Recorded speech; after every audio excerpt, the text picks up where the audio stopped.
We do not have a federal system that both supports manufacturing and innovation. When I was at Commerce, it's this huge building. If you get the chance to go to Washington and see the Commerce Department, it takes up literally a city block. And we used to walk around inside just to get exercise, which was fine, except it was also COVID when I was there.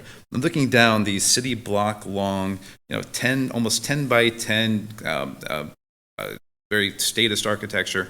The only thing I could imagine at the time was elevators opening at the end and then this big wall of blood coming out and two twins holding. It was a ridiculous place to be when there were only 400 or 500 people there during COVID. It's made for thousands of people to be there, but it was built for a manufacturing economy of the 1950s. It was is emblematic of the concern that I have that our federal government is not built for the innovation economy of what's driving the United States today. That has both economic and national security implications. I was in China about a year and a half ago to talk about AI.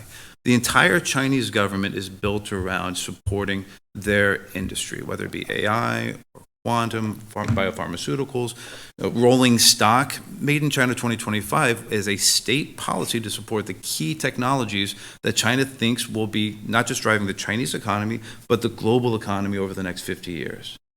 The United States has no such thing. Not only do we not have any such thing, we don't have a consolidated set of tools.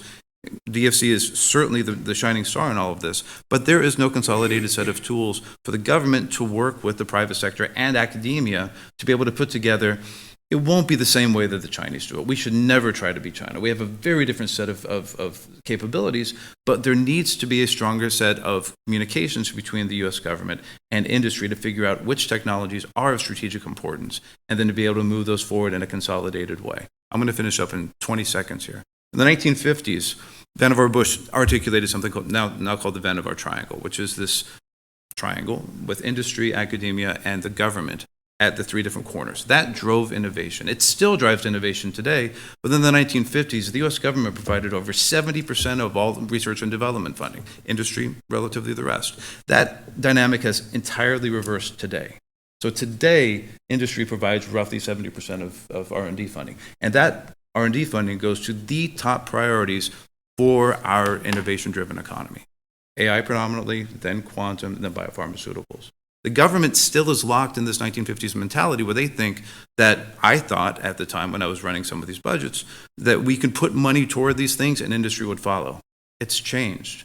The government has to find a new way to work and leverage its authority with industry, and it can't just be writing regulations, putting tariffs on, and including export control.